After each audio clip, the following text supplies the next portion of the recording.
사람을 돕고자 하는 마음에서 시작해서 심리와 신체를 면밀히 분석하기 위하여 연구하고 탐구하는 퍼스널 테라피 연구소. 오늘 읽어드릴 책은 기가 세상을 움직인다라는 책입니다.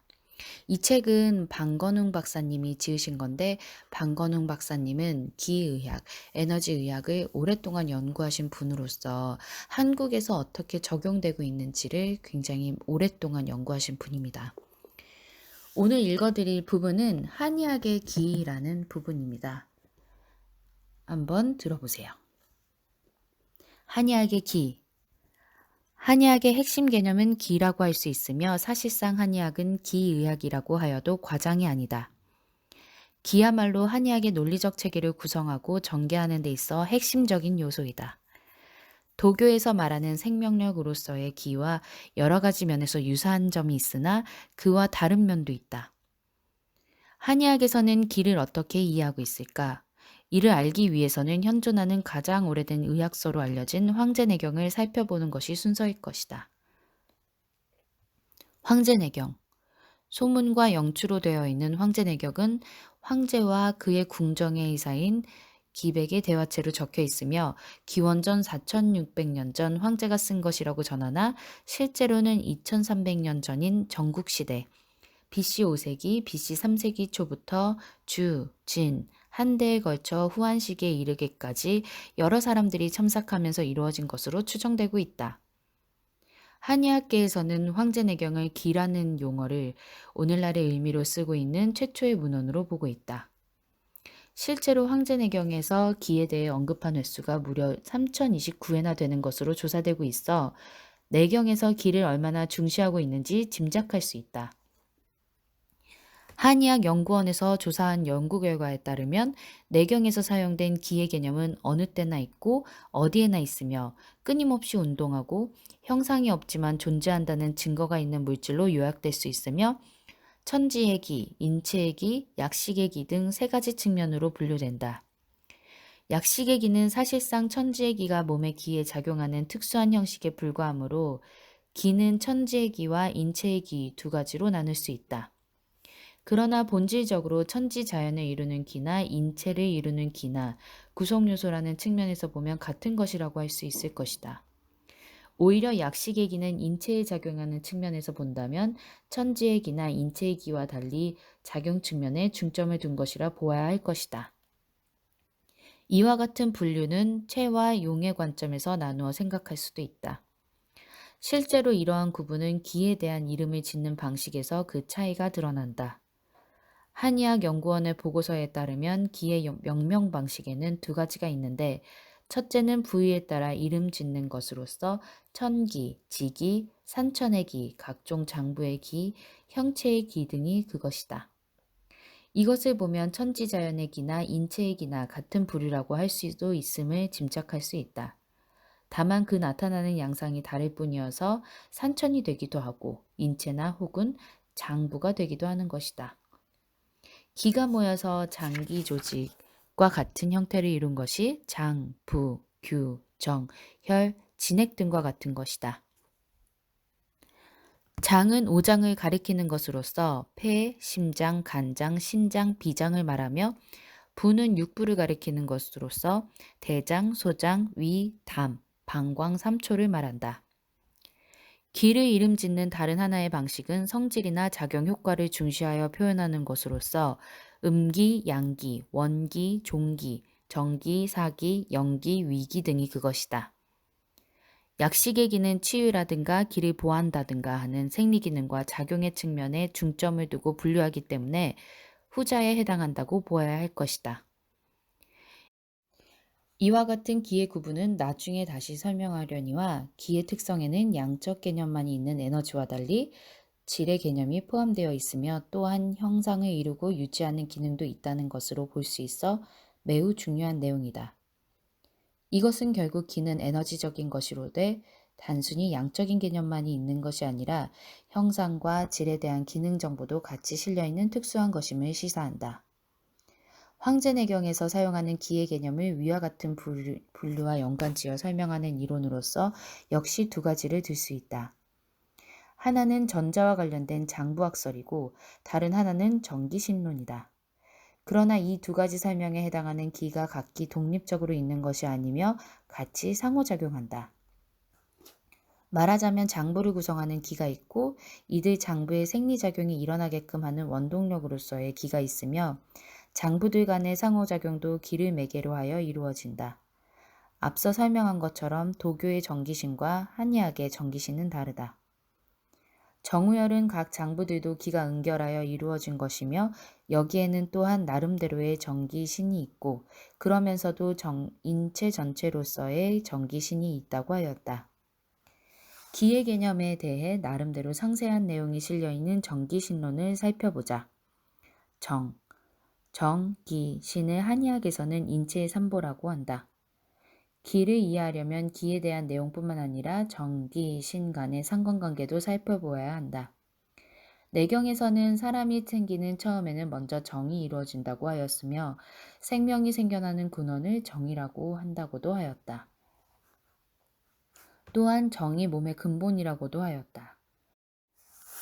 정은 선천의 정과 후천의 정으로 나누어지며 서로 의존하면서 서로 촉진해주는 역할을 한다고 하였다.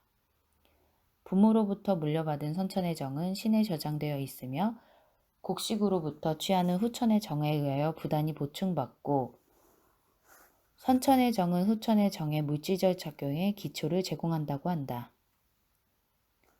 물질적 작용의 기초라고 하는 것은 곡물류에서 오는 후천의 정을 전개하는 설계도라고 할 수 있을 것이다. 콩팥은 선천의 정을 지니고 있고 아버지의 신형과 어머니의 신음의 전기가 결합하여 생명이 생기므로 생명력의 근원이라 한다. 그래서 콩팥은 선천의 본이라 부르며 달리 말하자면 타고난 것을 뜻한다. 후천의 정은 음식물로부터 소화 흡수되는 수곡의 기, 그리고 하늘에 가득한 청정한 기를 호흡하여 얻음으로써 생기는 종기를 기본으로 한다. 이 때문에 소화 흡수 작용을 하는 비위와 호흡을 하는 폐의 양자를 후천의 본이라 부르며 달리 말하자면 타고난 것이 아니라 외부로부터 섭취하는 것을 뜻한다. 부연하면 정은 생장의 발육과 인체의 기능 및 활동을 유지하는 토대가 된다. 한의학에서는 정을 몸의 근본을 이루는 인체 내의 모든 정미한 물질 기초를 가리킨다고 풀이하고 있으나 아직 이것이 구체적으로 무엇인지는 설명하지 못하고 있다. 그러나 도교에서 말하는 전기신과는 다른 개념의 것이라는 점은 확실하다.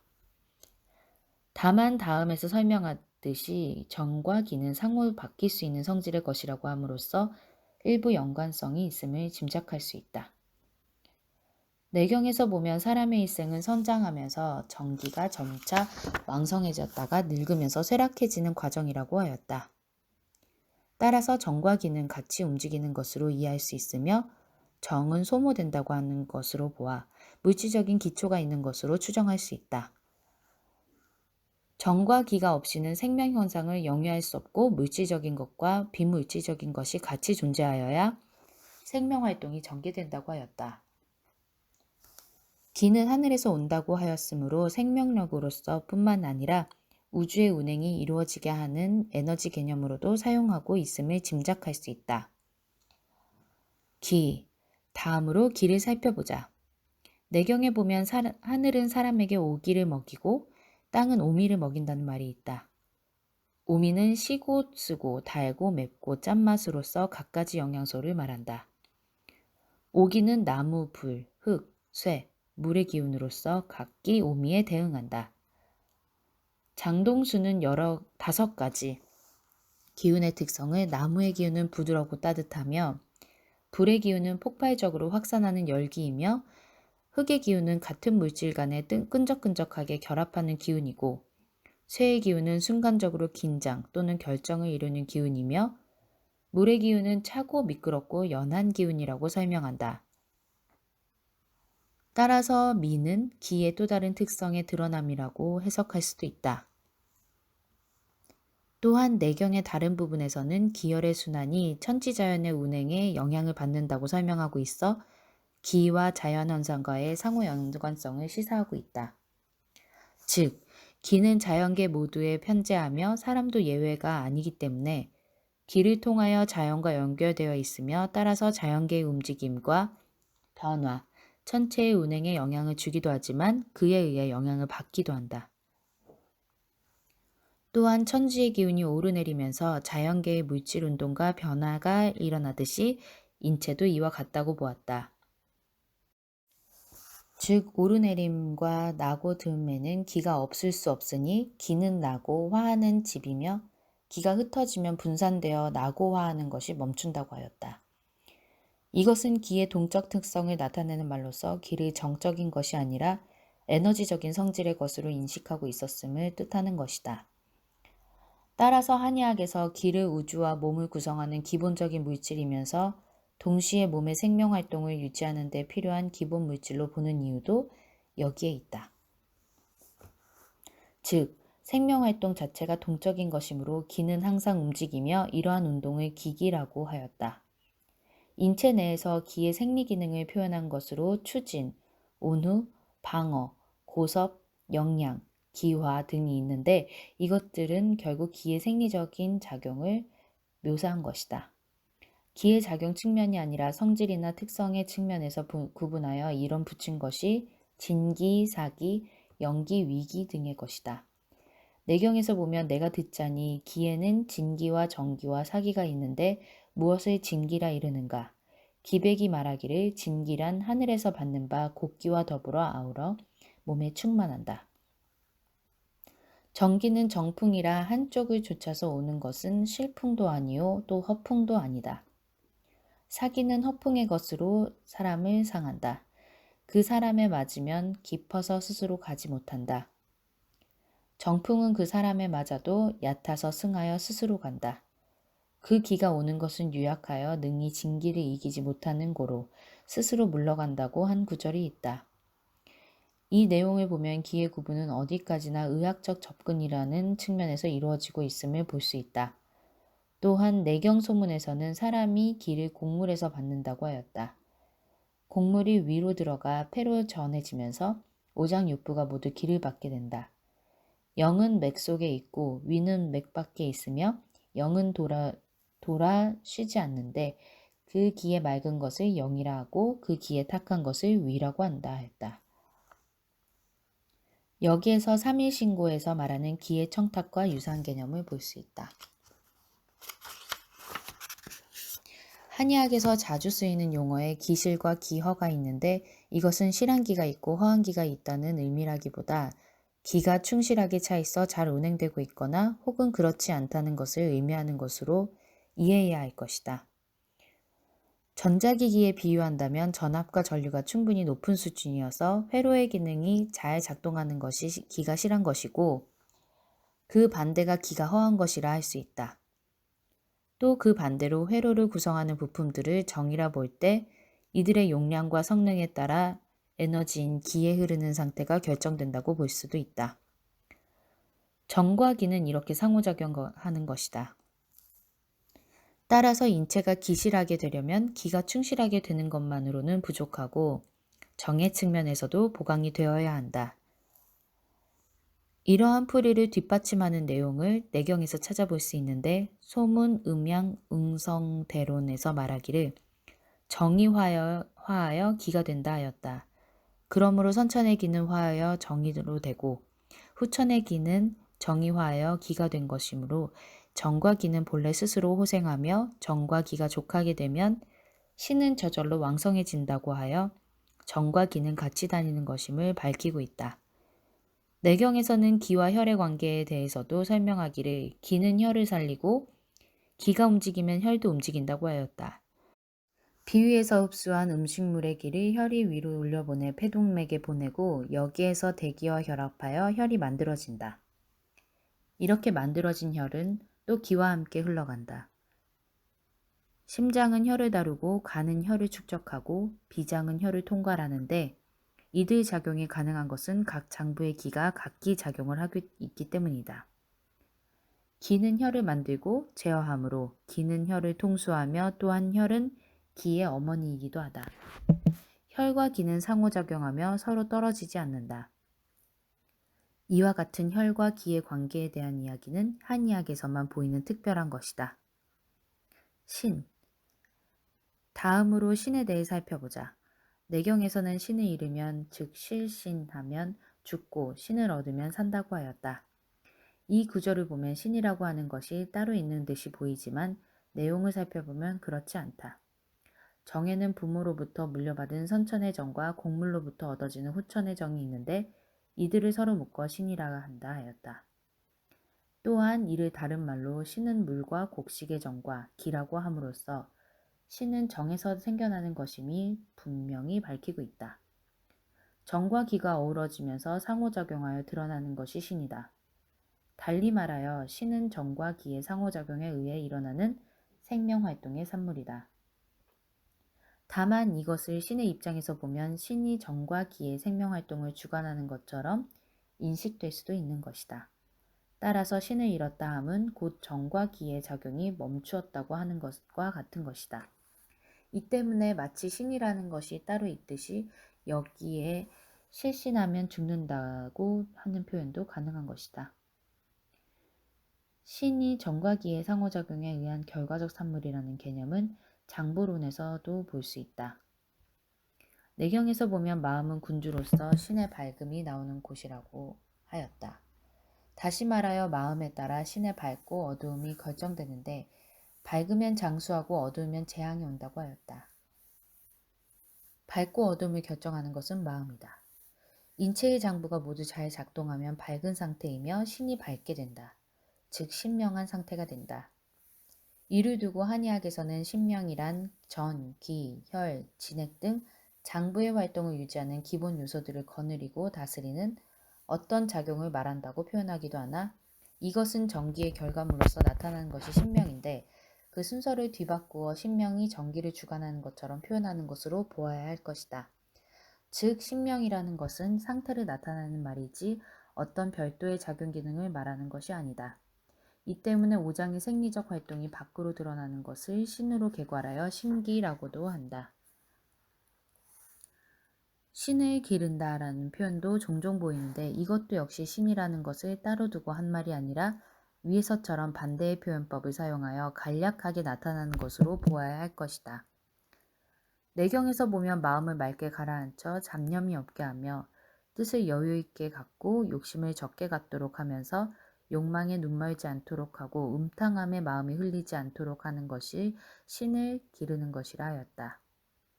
즉 잡념을 없애고 마음을 고요히 하면 인체의 모든 생리작용이 원활하게 작용하여 신이 밝아지는 것이니 비유하자면 전기를 생산하는 발전기가 잘 돌아감과 동시에 전기회로 저항도 적어져 전구불이 밝아지는 것과 같은 것이다. 인체라고 하는 전기 시스템의 작동 상태를 이루는 말이 신이고 그 효율은 명으로 표현한 것이다. 정과 신의 관계를 유추하여 본다면 정은 인체의 몸을 가리킨다고 할 수 있을 것이며 기는 그 몸을 타고 흐르는 에너지고 신은 그 결과로서 나타나는 일체의 생리작용과 현상들을 말하며 여기에는 의식작용도 포함된다. 따라서 정신이라고 하는 것은 엄밀하게 해석한다면 오늘날 쓰이고 있는 것처럼 의식만을 나타내는 것이 아니라 몸을 포함하며 인체 전체의 상호작용을 가리키는 것이다. 그러므로 정신은 별개의 것이 아니라 정과 기의 상호작용에 의하여 나타나는 결과적인 현상이다. 이와 같은 측면에서 볼 때 한의학은 의식, 특히 마음도 그러한 생리적 작용의 결과로 본다고 해석할 수 있다. 장부론. 한의학에서 말하는 마음을 이해하려면 장부론을 살펴보아야 한다. 한의학에서는 인체가 오장 육부로 구성되어 있다고 본다. 오장은 앞서 설명하였듯이 간장, 심장, 비장, 폐장, 신장을 가리키며 육부는 담낭, 소장, 위, 대장, 방광, 삼초를 말한다. 이 중에서 삼초가 무엇인지는 불분명하지만 오장과 육부를 각기 속이 찬 것과 빈 것으로 그리고 음의 장부와 양의 장부로 구분하기도 한다. 이 오장이 주관하는 분야는 생리적 작용뿐만 아니라 의식 기능도 포함된다. 이것이 서양의 의학과 다른 한의학의 독특한 내용이기도 하다. 내경에서는 이르기를 간에는 혼이 있고 심장에는 신이 들어있으며 지라에는 의가 있고 폐에는 백이 들어있고 콩팥에는 지가 있다고 하여 오장에 각기 대응하는 의식작용을 결부시켰으며 이러한 의식 기능을 총괄하는 것은 심장에 깃든 신이라 하였다. 따라서 장부론에 따른다면 신은 혼, 백, 의, 지를 모두 포괄하는 것이라 할 수 있다. 이 때문에 오장 중에서도 심장을 으뜸으로 치고 있으며 신이 머무는 곳이라 하였다. 이것은 모든 생리적 작용의 종합적 결과가 심장에서 그 모습을 드러낸다고 설명하는 것으로 이해할 수도 있다. 역으로 설명한다면 심장은 모든 의식작용을 포괄하는 곳이다. 심장이 모든 것을 포괄한다는 해석은 오늘날 의학이 발달함에 따라 점점 그 힘이 실리고 있으며 상세한 내용은 2부에서 다루었다. 한의학계에서는 심장의 심을 마음으로 해석하여 마음이 국소적으로 심장에 있다는 것으로 풀이한다. 사실 마음의 움직임에 따른 반응이 가장 먼저 즉각적으로 나타나는 곳은 심장이다. 따라서 이러한 해석이 타당한 일면도 있으나 심이 마음이 있는 곳으로 하여 붙여진 이름이라면 다른 장부의 이름과 통일성이 유지되지 않는다. 예를 들어 간장에 간은 무엇이라 해석할 것인가에 대한 의문이 떠오르게 된다. 이보다는 심의 의미를 중심에 있다는 뜻으로 해석하는 것이 타당할 수도 있다. 중심이 되는 장부이어서 심장이라고 이름 붙인 것으로 보는 것이다. 특히 심장에서 다른 장기들을 제어하기 위하여 분비하는 각종 호르몬을 고려한다면 이러한 관점이 타당한 것으로 보인다. 또한 내경에서 보면 마음은 생명의 근본이고 신이 변한 것이라 하였다. 이로부터 미루어 보아도 마음이 국소적인 장부와 연관지어 생각하거나 그 작용만으로만 이해하는 것은 좁은 해석으로 판단된다. 신이 변하여 나타난 것이 마음이라 한 것은 마음이 인체의 모든 생리대사 작용이 종합적으로 작용하여 나타나는 것임을 의미한다. 그러므로 신이 밝으면 마음 또한 밝고 편안하다는 결론이 성립한다. 신은 기른다고 함은 곧 인체의 모든 대사작용이 원활하게 되도록 하는 것이며 이 결과가 마음의 상태로 드러나는 것이다. 그러면서도 마음의 작용 결과라 할 수 있는 감정에 대해서 설명하기를 근심 걱정에 의해 심장 질환이 발생한다 하였다. 또한 노하면 기가 위로 올라가고 기뻐하면 기가 풀어지며 슬퍼하면 기가 줄어들고 두려워하면 기가 내려가고 추우면 기가 모이며 더우면 기가 세고 놀래면 기가 어지러워지며 애를 쓰면 기가 소모되고 생각하면 기가 맺힌다고 하였다. 이러한 기의 흐름과 각 장부와의 연관성에 대해서는 다음과 같이 설명되어 있다. 지나치게 노하면 간이나 담낭을 상하고 지나치게 기뻐하면 심장이나 소장을 상하고 지나치게 근심하면 비장이나 위를 상하며 지나치게 슬퍼하면 폐나 대장을 상하며 지나치게 두려워하면 신장이나 방광을 상한다. 이 내용은 각 장부별로 맡은 감정 영역이 있음을 말한다. 또한 의식작용도 마찬가지로 각기 담당 장부가 있는데 어짐은 간 담낭에서 오며 예는 심장 소장에서 오고 믿음은 비장 위에서 오고 의로움은 폐 대장에서 오며 지혜는 신장 방광에서 온다. 이러한 내용은 기의 흐름과 움직임을 매개로 하여 마음과 인체가 불가분의 관계에 있는 것을 나타내는 것으로서 한의학의 심신일론적인 전이적 인체관을 밝히고 있는 것이다. 인체의 종합적 상태에 의해 드러나는 것이 마음인데 마음은 또한 인체에 영향을 미칠 수도 있는 것이니 상호 간의 되먹인 연결고리를 기의 흐름으로 설명하는 것이라 볼 수 있다. 동의보감의 기. 한의학의 이론에서 나타나는 기의 개념은 앞서 살펴본 것과 다소 다르다. 자연계에 모두 편재하는 것이라는 것은 비슷하며 또한 기의 질이 있다는 개념, 그리고 기가 마음에 영향을 받는다는 개념도 매우 유사하다. 그러나 한의학에서는 신에 해당하는 기에 대한 언급이 없으며 몸을 천지의 기가 모여 생겨난 정으로 파악하고 있다. 정기신의 개념이 얼핏 보기에는 세신인 것 같아도 신이 정과 기의 상호작용에 의해 드러나는 것으로 이해되기 때문에 순차적인 관계에 있다. 실제로 황제내경의 내용은 천지의 기가 뭉쳐 정이 되면서 몸이 만들어지며 정과 기가 결합하여 생명현상이 있게 되고 그 결과는 신으로 나타난다.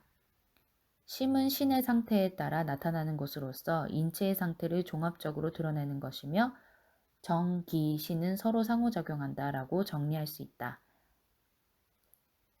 삼일신고에서 나오는 정의나 심과도 내용이 다른 것을 확인할 수 있다. 또한 천지의 기와 생명 현상에 유지되는 기에 대해서도 확연하게 구분하지 않고 있다.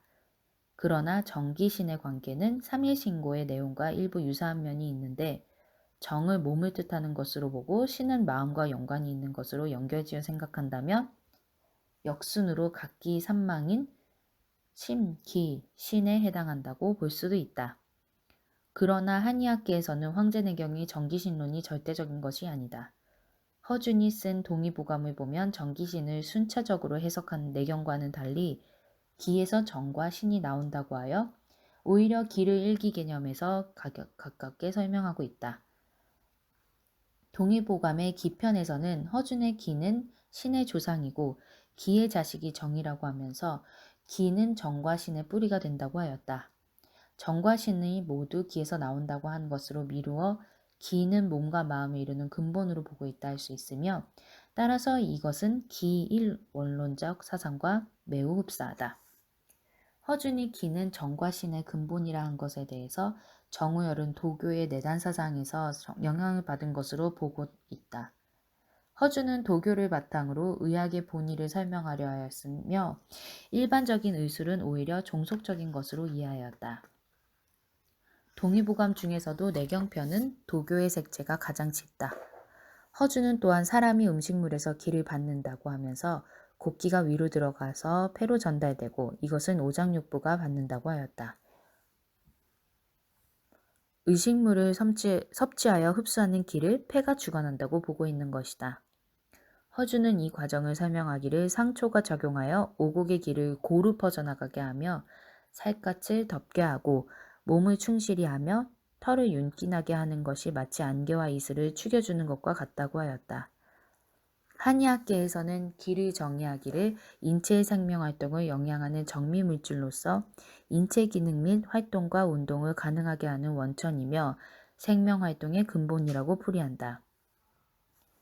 그러면서 또한 정은 인체의 생장과 발육, 대뇌의 활동, 그리고 생식활동과 밀접한 관계에 있는 정미물질이다. 정은 기와 마찬가지로 태어날 때 부모로부터 받아 가지고 나오지만 그 후에는 음식물의 영양분을 진화시켜 후천적인 정으로 계속 보충해야 한다고 풀이한다. 이 풀이에 따르면 정과 기는 모두 물질적인 바탕을 가지고 있는 것이며 다만 작용하는 분야만이 다른 것으로 해석된다. 정은 인체를 구성하는 정미물질로 그리고 기는 생명활동을 가능하게 하는 정미물질로 보는 것이다. 그러나 정과 기를 설명하면서 정미물질이라고 하는 모호한 용어를 쓰고 있어 그 개념적 해석은 분명하지 않다. 이보다는 정은 구성요소로서의 기, 그리고 기는 생명현상을 가능하게 하는 원동력으로서의 기라고 해석하는 것이 단순하고 명쾌하게 이해된다. 이와 같이 접근한다면 한의학은 분명하게 그 내용을 가리키지는 않고 있으나 기일원론적인 사고에 기초를 두고 있다고 할 수 있다. 이 점은 허준의 정기신론에서도 찾아볼 수 있다. 사실 동양의 의학은 균형과 조화에 그 원리적 기반을 두고 있는데 이것은 모든 자연계의 현상을 기의 흐름이라는 동적인 관점에서 파악하는 입장이다. 이와 달리 서양의 의학은 모든 자연계의 존재를 구조체, 즉 정적인 관점에서 파악한다. 이 때문에 동양의 의학은 변화의 원리에 탐구하고 이 원리를 기초로 치료법이 발달하였으며 동적인 움직임의 전체적인 균형을 중시하므로 전일적인 치료법이 되지 않을 수 없었다. 그러나 서양의 의학은 정적인 구조체라는 관점에서 접근하므로 이 구조체를 이해하기 위한 방법으로 개별적인 구성 요소를 나누어 생각하게 되었고 이에 따라서 치료법도 국소적인 대증치료로 나가게 되었다. 앞으로 의학은 동과 서의 관점을 모두 수용하는 통합의학으로 나아가게 될 것이다. 특히 예방의학이 중요하게 다루어져야 할 것이며 이 점에서 동양의 의학적 관점이 매우 유용할 것이다. 그러나 동양의학이 서양의학의 장점을 흡수하면서 시대에 맞추어 변신하려 하지 않고 고유의 의술이라는 특정만을 계속 강조한다면 발전을 기대하기가 어려울 것이다. 오늘 내용은 한 달락이 길어서 좀 길게 읽어드렸는데 한 단락 통째의 내용으로 이해하시면 너무 도움이 될 것 같습니다. 감사합니다.